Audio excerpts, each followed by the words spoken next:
You've got your recruitment process moving, and you've had some really promising applicants come through. On the back of that, you've selected several of them that you'd like to speak to, not based on being perfect for the role, of course, but on meeting the fundamental criteria. And you've booked some initial screening interviews with them. But what are you going to focus on in those interviews? How do you get real insight out of a minimal time investment?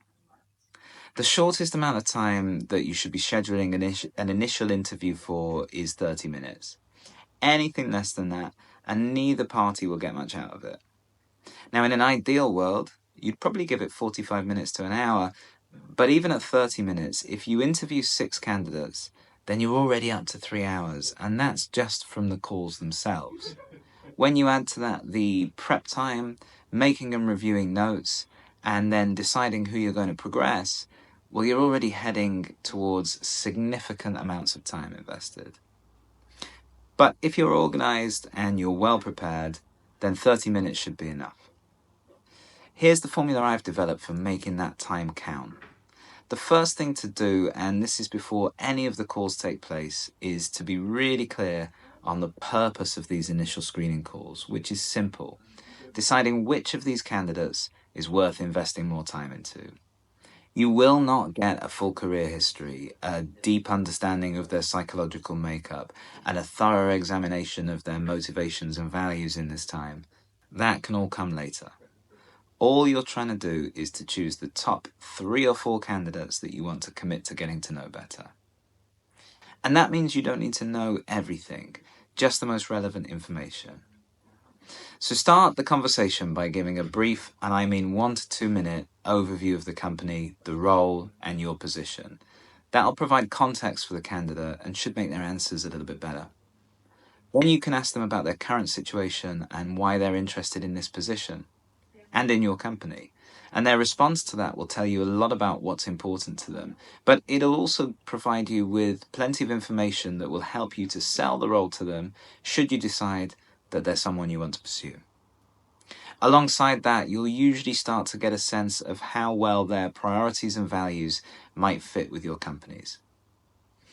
Then ask them about the key fundamental requirements for the role. Where have they demonstrated that experience, and can they tell you more about it?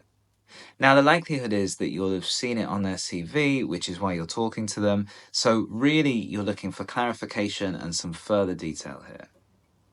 If you're satisfied with the answers you get, then the next step is to challenge them.